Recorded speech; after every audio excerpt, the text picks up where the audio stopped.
క్రిస్‌కి సత్య కనిపించడంతో అక్కడ ఉన్న సత్య మీద చాలా కోప్పడి, "ఏంటి నువ్వెక్కడికి వెళ్ళిపోయావో కనీసం చెప్పాలి కదా! నువ్వు కనిపించకపోవడంతో నేను ఎంత తల్లడిల్లిపోయానో నీకేం తెలుసు?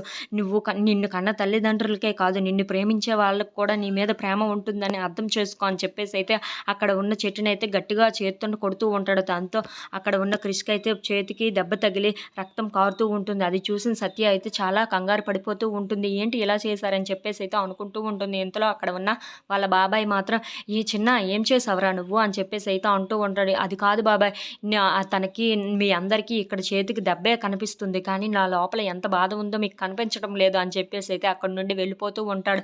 ఇంతలో అక్కడ ఉన్న సత్య మాత్రం నా నా మీద అతనికి ఇంత ప్రేమ ఉందా అని చెప్పేసైతే అనుకుంటూ ఉంటుంది. ఇంతలో అక్కడ ఉన్న క్రిష్ అయితే తన రూమ్‌కి వెళ్ళి చాలా బాధపడుతూ ఉంటాడు. అక్కడ ఉన్న సత్య మాత్రం క్రిష్ నన్ను ఇంతగా ప్రేమిస్తున్నాడా? ఇంతగా ఆరాధిస్తున్నాడా? అని చెప్పేసైతే అనుకుంటూ తన రూమ్ దగ్గరికైతే వెళ్తూ ఉంటుంది. ఇంతలో అక్కడ రక్తం పారుతున్న చేతిని చూసి చాలా బాధపడుతూ అయితే తన దగ్గరగా వెళ్ళి తన దగ్గర కూర్చొని ఉంటుంది. ఇంతలో అక్కడ ఉన్న క్రిష్ అయితే సత్యని చూసి ఏమీ చూడలేనట్టు, పట్టించుకోలేనట్టు ఉంటాడు.